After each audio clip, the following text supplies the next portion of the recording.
Lighters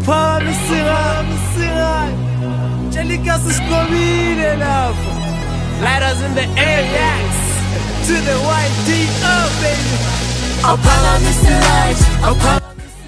It is a warm welcome to you guys, and thank you very much for tuning in to Ekasi magazine online with myself, CJ. And of course, joining me in the studio right now is none other than rapper Maxydo, better known by his stage name Maxydo rather. Max, welcome to Ekasi magazine. Thank you. It's been a while. Thanks for inviting me. And I gotta say, you're looking hella fresh.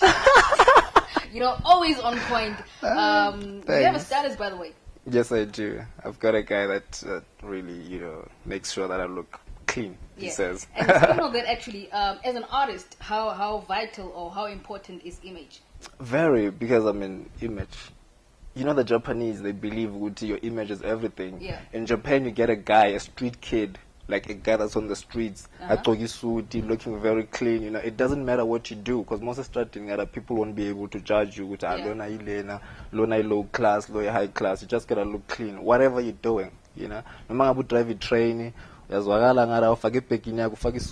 Japan, you look clean, you're good to go. And nobody can look at you and say, you low class or whatever. So I believe when you look good, you feel good, and you do good. And I'm sure that's your mantra. Oh, absolutely. Now, for someone who doesn't know who Maxwell, or rather who Maxydo is, how would you describe yourself? Can we really be specific? I'm a lot of things to different people, so there's questions that I'm not trying to sound political or anything like that, but there's a lot of questions that I always have a problem with, like, who am I? It depends to who, it depends what we're talking about. I might be a father to my kid, my daughter, and I might be a lover to my girlfriend. So it all depends.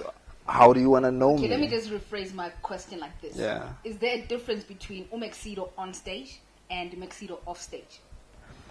Not really. No, I'm always the same person. I believe I'm always happy, energy, so there isn't much difference. I'm hyperactive, really. But it's just that obviously you remove the crowd, and then Umex can be vulnerable, and I can't maybe cry in front of a crowd, but I can cry in front of my dad or someone else if I have to. Now, you're an artist, you're a rapper. Now, let's go back. Take us through your music journey. Where did it all begin for Maxydo? High school. I've always been interested in music. But, I never thought I could do it. And then this one time there was a rap competition in one of the local not a local newspaper, it was actually a national newspaper. It was Help Harry write his latest hit about HIV and AIDS. I'd always seen rappers around in school doing their thing, but it wasn't me, that's difficult, I can't do that, But when I saw that, and I've always had a way with words, and then I wrote that song about HIV and AIDS, and then let it go. I think a month or so later, got back and I was the winner, and everybody in school knew about that, and then rappers started, what I mean?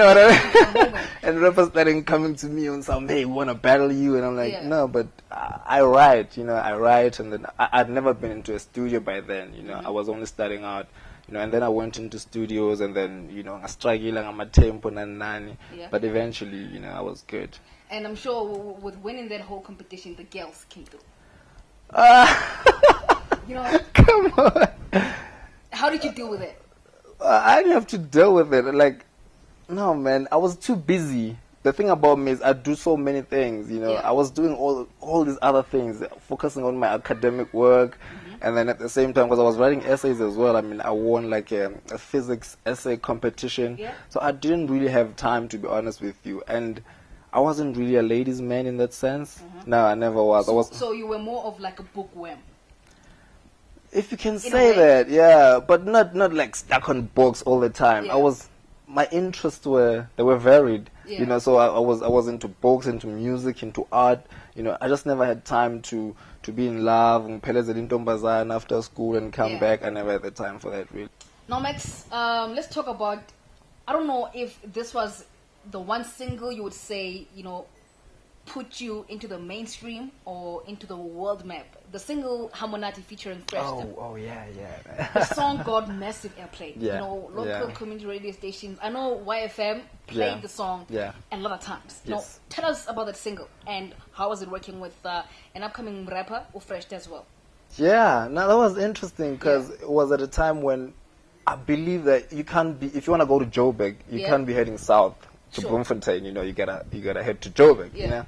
So I was on some, you know, we always submit music to these radio stations. They never play it, you know. I remember they called, Metro FM called me, YFM called me. They would tell me that, no, we're not playing your song because, you know, like production or whatever. They never specific, obviously, but generalized. Yeah. So this time around I got a new manager, and I'm like, because you are there, you know what's happening, you know, you gotta tell me which single will work, you know. And that's how it really got into the thicker things, because and he was able to tell me, okay, Max, this is gonna work, this is not gonna work, you know. And he's the one that approved of the single. And when we took the single for our radio stations, you know, it worked. You know, I remember it was so interesting because I always thought, how would I feel while hearing my song on the radio? You know, and the one time, you know, like your ex, maybe your girlfriend or your ex calls you up on some, hey, they played your song on radio. Like, oh, okay, you know, that's cool, you know. Or maybe I remember the other time I was driving up from the Eastern Cape, just somewhere in the field. I can't remember where it was, but it was on the way back to Sasolburg. You know, and I was with my cousins and stuff, and then my song just came on. You know, I mean, that's. And how did you feel hearing your own song and hearing yourself? That's what I was asking myself at the same time, like, wow, you know, this is it. You know, like, in the middle of nowhere, like you're just driving somewhere, then your song comes up. You know, is this how Casper feels? Is this how? Because their songs get played more often. You know, so I'm thinking, it's a great feeling, though, I must say. And after Hamonati, you dropped Phakamise Light, one of my personal favorite songs. I know. From your whole singles. And tell us about the concept behind Phakamise Light and who did you work with? Again, Phakamise Light wasn't supposed to sound like that. I also got, you know, like someone that was upcoming. I got two chicks that had always been begging me, you know, like, please, just feature. And I'm like, oh, you guys, Maranya Shubi. And then I just decided to take them, you know, take them with and then go into studio.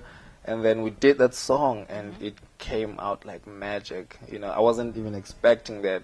The whole idea wasn't that, you know, but, you know, when it came out, I was really surprised. You know, sometimes you don't, I think because Abanyamandu, they're upcoming, you're not expecting much from them. Maybe you're thinking, I'm a mistake and all that, you know, and then people will surprise you. Now, interestingly enough, speaking of, you know, taking upcoming artists, did you feel like you were taking a risk with these girls, putting them on your record?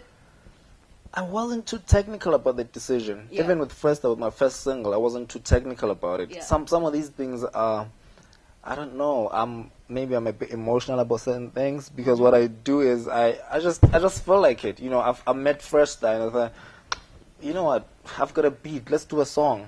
Not because I thought he was the best rapper or anything, but it's just, I just felt like it, and I just met up with him, and he was cool peoples, and I thought, oh, okay, let's do a song, Brian. And then we did a song, it was good, even with the two chicks as well. I wasn't thinking, oh, I'm helping this. No, I wasn't on that steez. I was just on some G. I just felt like it. Let's go into studio and do it. And all of your songs are mastered by the one and only Utasman. He actually just mixes them. They're mastered by Pedro. Tasso believes that he doesn't master what is mixed, which is good, you know, because then you get a different ear, you know, because sound is complicated. Your ear gets used to a certain sound, and then you won't be as, you know, as objective about it. Now, how is it, you know, working with Utaso as far as the whole thing on the record is concerned? Because Utaso also works with the likes of your Double HP, your Casper, your AKA, all these big names, and you as well being able to, you know, be in the same room as a Tasman. And you know what? When you get into Tasso's space, you even forget that.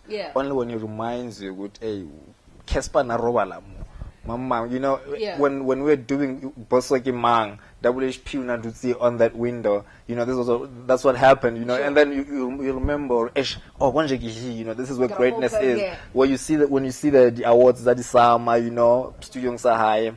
But otherwise, it's always been like, get out, man. You know, there's nothing, you know, Uzola, how was he lacing Uzola, you know, Zola record Joang and all that stuff. But to me, it was just a guy. I just felt at home, like we like the best of friends. You know, it's not even that technical. No, I even forget that I get more. He's too young, and I work. He makes you feel like you are his only artist. And that nigga works with like so many artists, but he makes you feel like you're the only one that I work with. You know, and I kind of appreciate that. Now, you haven't a single, an upcoming single Yeah. coming through. I believe it will be dropped in June. Absolutely. Featuring none other than Happy K. Tell us about the whole single and how did the whole collaboration with Happy K come about? I don't know. Again. Sure. No, it just felt right. Yeah. Maybe I'm that kind of person. There's things that I do because they feel like I can do them. Yeah. I mean, Happy K, we've always been friends and business partners, but we've never done anything. Well, we've done a couple of things, but I've never featured him on a song that I felt was a single. Yeah. So it could be a single. So this time it just felt right. That hey, let's do a song. I was let's do a song. And also working with sorry to bother you, but also working with a different team, because man, you gotta understand, which sound changes all the time, so you gotta take those into consideration when you're doing whatever single that you're doing, because when you like I'm a DJs must maybe spanning a tempo, so when you tempo yako mayila and then you DJ seven and tempo as well, when you're doing your single, so all those things were things that were considered. I'm sure the viewers are listening and are very curious. Yeah. For someone who has never heard your sound or rather your songs, how would you classify your sound, or rather how would you describe your music and sound? Which I like to run away from, really.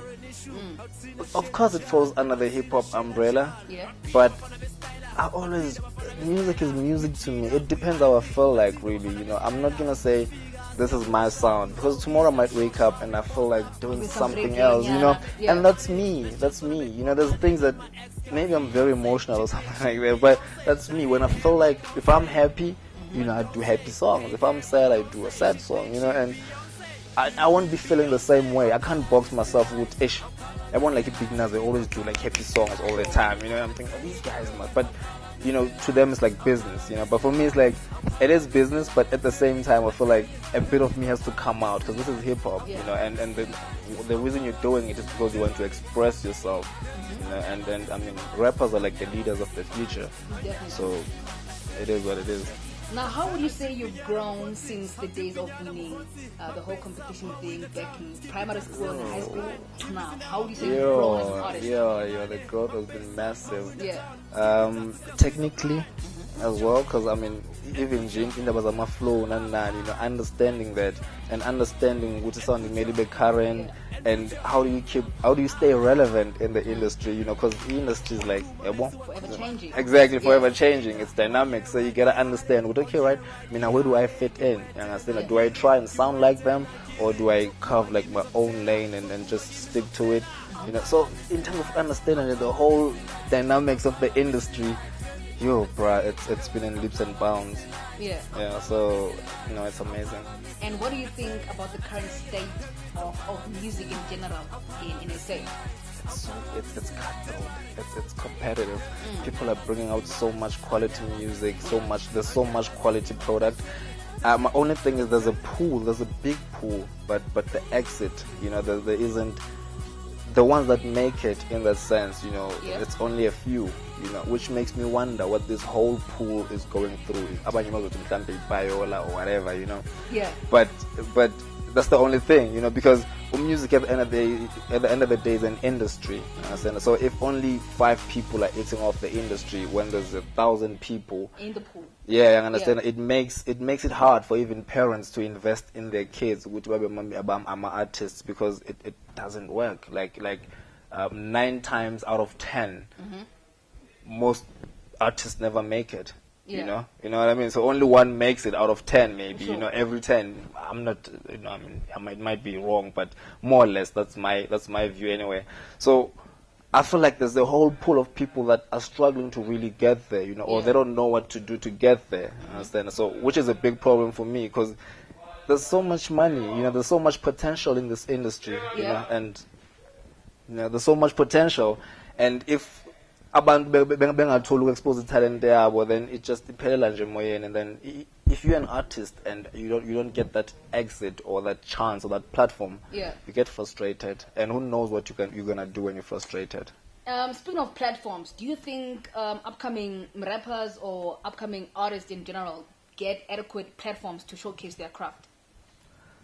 Not really, because it's a whole it's a whole industry. Yeah. Because the platform has to be provided by someone, a promoter. Yeah. You know, the promoter might not have the funding or the resources to pull that off, to provide the platform. He might have an idea of providing the platform, but he doesn't have the resources to provide that platform. But that's his vision. That's where he wants to be. So, the rapper wants a platform. The promoter wants to provide the platform, but they too, same lack of resources syndrome. I understand. Rapper ufuna perform, but promoter ufuna ukubhadala ithi exposure. Rapper ufuna exposure, ufuna 5 grand on the table. You know what I mean? So yes, there isn't enough. There isn't enough platforms around. There's a lot of talent around SA, and it's not getting exposed. In short. Now, SA compared to the likes of America, our industry is very small, but at the same time, it's yet competitive. So I want to know from you, what do you do to make sure you stay competitive in the industry? I gotta know what's happening. Yeah. I gotta understand. Also, I have a vision for myself, where I see myself. At the same time, you need to know what your competition is doing. You listen, okay, this is what's happening. It's sound, this is what they're doing. This is what works. This is what doesn't work. It's a SWOT analysis, really. It's a simple business thing. And just like that, that's how we wrap it up. It was more than a pleasure to have you in Studio Max. Thank you. Hopefully this is not the last time. Thanks for the invite. I'll be back. Definitely. Thank you very much for tuning in. From me, CJ, is signing out.